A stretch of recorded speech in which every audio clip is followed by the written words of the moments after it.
So Maddie, Miss TCU, what does that title kind of mean to you?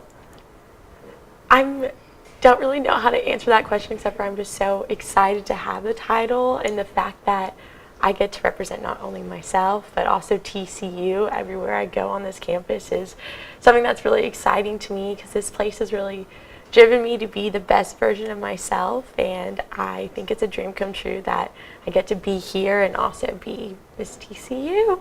So awesome. So this process started in the spring for y'all. Y'all had to be Yes. nominated, and then on Saturday is when y'all found out. So what has the whole process kind of been like? Yes, so my sorority, Delta Gamma, nominated me as their representative, and then every student organization gets to nominate a representative. And so after that application had closed, so you write why you believe that you should be Mr. or Miss TCU and turn in your resume.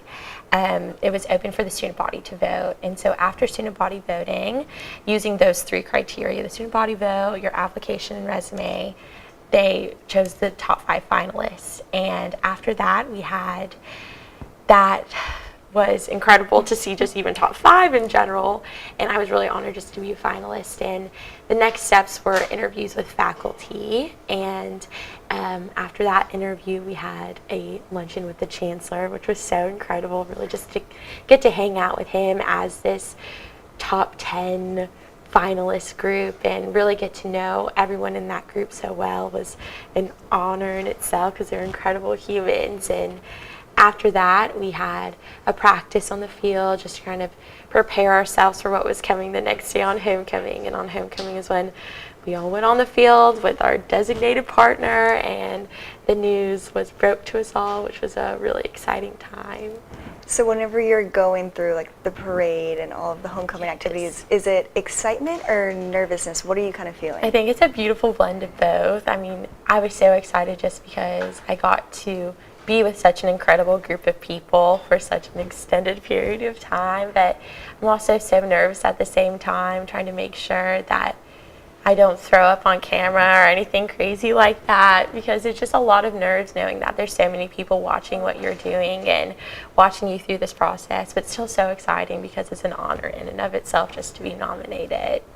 And so in that moment when you're standing on the field surrounded by the community of Fort Worth, which you're from, Yes. and all your peers, what's that moment like when you hear your name being announced? There's a video I watched of me just kind of dropping, because I think it was just absolute shock to me. I always took the mentality when I found out that I was a finalist that it was a big deal in and of itself to be a top 5 finalist, and that's kind of where I thought that journey was going to stop for me, and I was okay with that and so content with that. And then hearing my name was an absolute shock, but I just didn't think that was going to happen, so I didn't know how I was going to process those emotions. So I just cried, literally just cried when I got up there, because I was probably the happiest I'd ever been, and I didn't know it was possible to happy cry until that moment in my life. And so it was probably one of the best feelings I'll ever have in my life. Maybe we'll even top my wedding day. I don't know. And you're a wedding planner, so that's... I am a wedding planner, so that's saying a lot.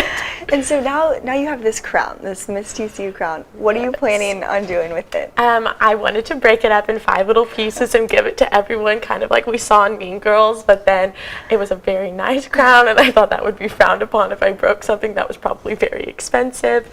So my family talked about getting like a shadow box and me just carrying it around to whatever home I end up going to, just kind of like a memoir of my time at TCU. But I think there's been a lot of conversations about my sorority trying to keep it, but I think I may fight them for that crown. Yeah, it's like a nice little momentum you want to keep, so Yes. it'd be nice to have.